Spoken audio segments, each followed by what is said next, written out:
درێژکردنەوەی بڕیاری ئەمریکا بۆ باری لە ناکاو لە عێراق و سووریا بۆچی؟ نووسینی جوتیار ڕەشید.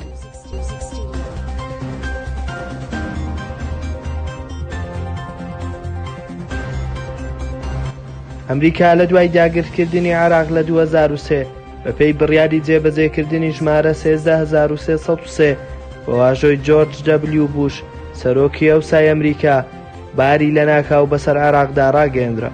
باری لە ناکاو لە یەکێک لەم کاتانەدا ڕادەگەیەندرێ. یەکەم، وڵات تووشی کارەساتی سروشتی ئەوتۆ بوو بێ مەترسی لەسەر گەل و خاکەکەیان دروست بکە. دووەم، کودەتای سەربازی ئەوتۆ کە سەرنجامی کۆنتڕۆڵ نەکراوی لێ بکەوێتەوە و وڵات بەرەو ئاڵۆزی و شەڕی ناو خۆیان دەرەکی بەرێ. سێم، دارمانی ڕژێمی سیاسی و سەربازی هەر وڵاتێک بە هەر هۆکارێکەوە بێ کە هەمان ئەنجامی دووخاڵی سەرەوەی لێ بکەوێتەوە. لە دوای 18 ساڵ چیوای لە ئەمریکیەکان کردووە کە باری لە ناکاو لە عێراق درێژ بکەنەوە. ئەو بڕیارەی ئەمریکا لە ڕۆژگارێکدا دراوە دەوڵەتی عێراقی بە هەموو دام و دەستگاکانیەوە داڕووخابوو، کەواتە ئێستاش ئەمریکیەکان هەمان مەترسی لەسەر عێراق دەبینن. عێراق ڕووبەڕووی هیچ کارەساتێکی سروشتی ئەوتۆ نەبۆتەوە کە مەترسی لەسەر خەڵک و سیستەمە سیاسیەکەی دروست بکە. هیچ کودەتایەکی سەربازیش لە عێراق ڕووی نەداوە و ئەگەری کودەتای سەربازیش لە هیچ ناوەندێکی لێکۆڵینەوە و شیکاری جیهانی و عەرەبی و عێراقی وەک ئەگەریش باز نەکراوە.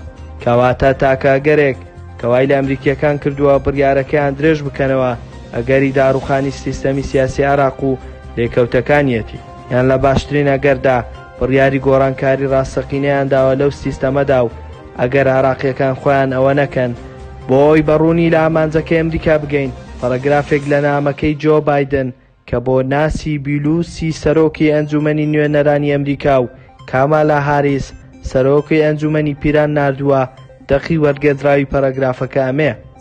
ئاستەنگەکانی بەردەم دووبارە ئاوادانکردنەوەی سیستەماتیکی عێراق، دابینکردنی ئاسایش و گەشەپێدانی دام و دەستگا سیاسی و ئابوووریەکانی پارێزگاریکردن لێیان هەتا ئێستا وەک مەترسی ڕاستەقینە و نائاسایی لەسەر ئاسایشی نەتەوەیی و سیاسەتی دەرەوەی وڵاتە یەکگرتووەکان ماون.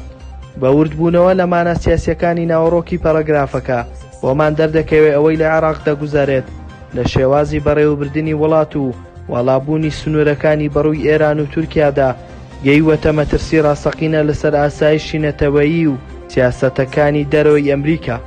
ئەوەش مانای ئەوەیە ئەمریکیەکان هەنگاوی خێرا و پتە و هەڵدەگرن بۆ چارەسەرکردنی ڕەوشی عێراق و بەهێزکردنەوەی دەوڵەتی دامەزراوەیی و دەستگا لە عێراق. دەسەڵاتدارانی هەرێم پێویستە لەو نامەی ئەمریکیەکان تێبگەن بەپەلە و بێ دواکەوتن هەموو ئەو هەنگاوانە بەپەلە بەهاوێژن کە پێویستن بۆ یەخستنەوەی هێزی سەکداری هەرێم و لابردنی ڕوخسارەکانی دوو ئیدارەی حکوومەتی هەرێم و چارەسەرکردنی کێشەکانی هەرێم لەگەڵ ناوەند پێش ئەوەی ناوەند ڕێک بخرێتەوە و دەسەڵاتێکی ناوەندی بەهێز لە بەغدادا لە سەردەستی ئەمریکیەکاندا بمەنجرێنرێتەوە. نەمریکیەکان و عێراقیەکان چیتر چاوەڕوانی کیسەڵی چاکسازیەکانی پارتی و یەکێتی ناکەن.